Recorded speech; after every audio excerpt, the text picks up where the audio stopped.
Vidar returns. Welcome back to parts 2 and 3 of On Trump, Sam Harris Lies, Misinformation, and Propaganda. You can find a link to part 1 in the description. Today we're going to address the misinformation and propaganda. Again, I'm primarily referencing Sam Harris from his 2016 interview on the Joe Rogan podcast. Part 2, Misinformation. When comparing against Trump, Sam says that Hillary is a, quote, grown up, that she's not going to change the system, but she's also not going to run civilization off a cliff. Now, the, quote, running civilization off a cliff bit, I will cover mostly in the last segment on propaganda, but you literally have to buy into media propaganda to think these things. But Sam, let's go into Hillary being, quote, a grown-up. Is she still blaming everyone except for herself for being a loser? Yes, to this day she is.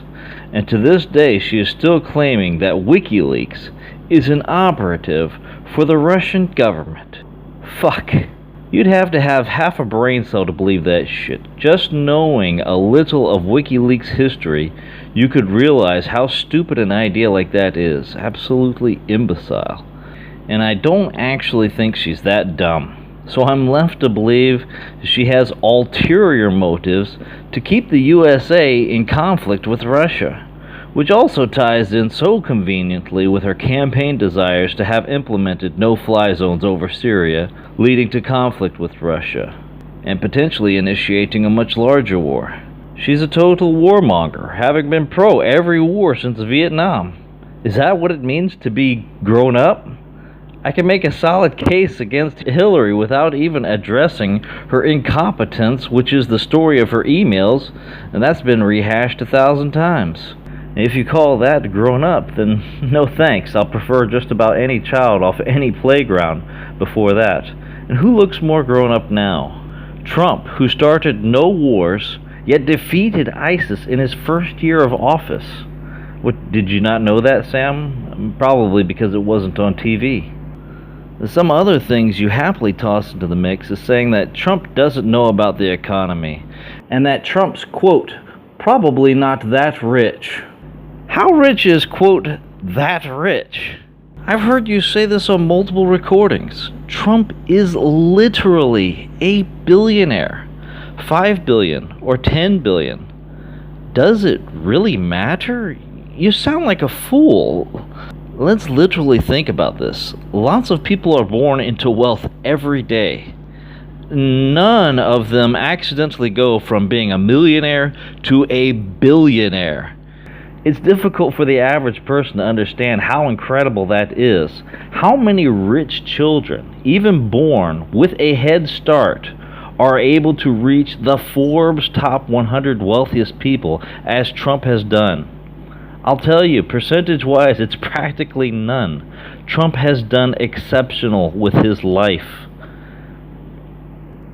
I mean, how many billionaires do you know, Sam? You're a very prominent figure, so I would guess you know maybe a couple, and you're going to tell me, meh, those billionaires, they don't really know anything about the economy. What? What? Oh, man. So this brings us into our last segment, the propaganda. Number 3, spreading propaganda. And Sam, at one point in the dialogue you say, quote, I'm not even bothered by Trump's racism, misogyny, or bullying, because I think it's all an act, end quote. And then you go on to talk about the real reasons you're bothered by Trump. But before we get into that, let me just say, Sam, I'm not even bothered by your hardcore drug abuse, homosexuality, and Islamophobia, right? I mean, just what kind of covert propaganda spreading is that? Why make a claim if it's not your claim? If I say, I strongly disagree with you on many things, but one thing I'm not bothered by is your molesting of children, then I'm implicitly calling you a child molester. But it's a weaselly way of attacking someone's character while giving myself a way out to say, I'm not the one making that claim, and therefore I have zero responsibility to justify it. Now, Sam, the call to racism and misogyny is just the tip of the iceberg in your spreading of propaganda on behalf of the mainstream media. You later say that sending illegal immigrants back to their home country is unethical and pure insanity. Illegal immigrants? No, Sam. You know what's unethical is a government system that allows its people to be metaphorically raped through uncontrolled foreign invasion.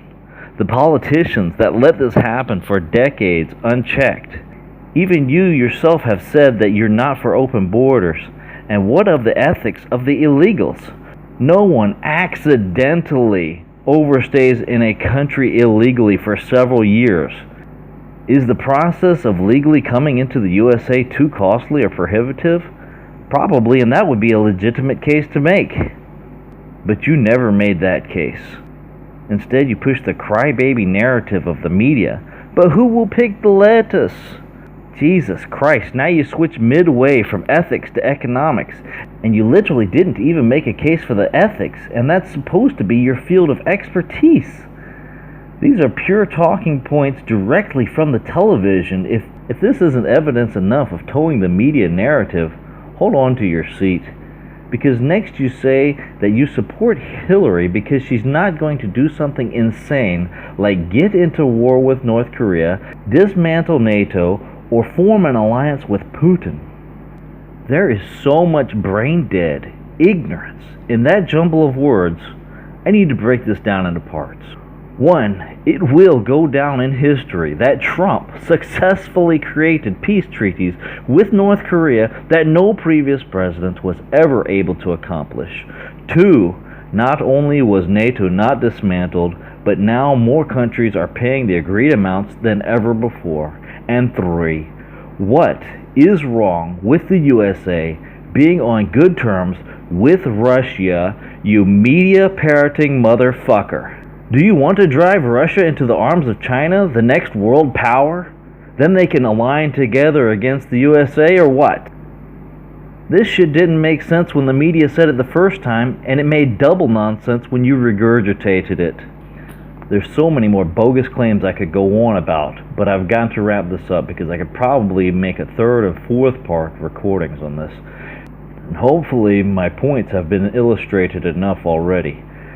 And Sam, did any of these fears you predicted happen? No.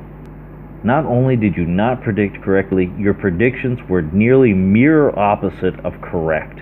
In fact, you were so wrong on so many points, it shows you are likely out of touch with geopolitics, the psychology of Trump, the psychology of the nation, and the mindset of the common person. You were pretending to come from a place of objective unbias. You called Trump a huckster. At least Trump was able to make his own mind up about what to believe and say. You simply copied the hate-filled media. Calling you a huckster on this subject would be a compliment. You failed. Your brain didn't analyze any information correctly.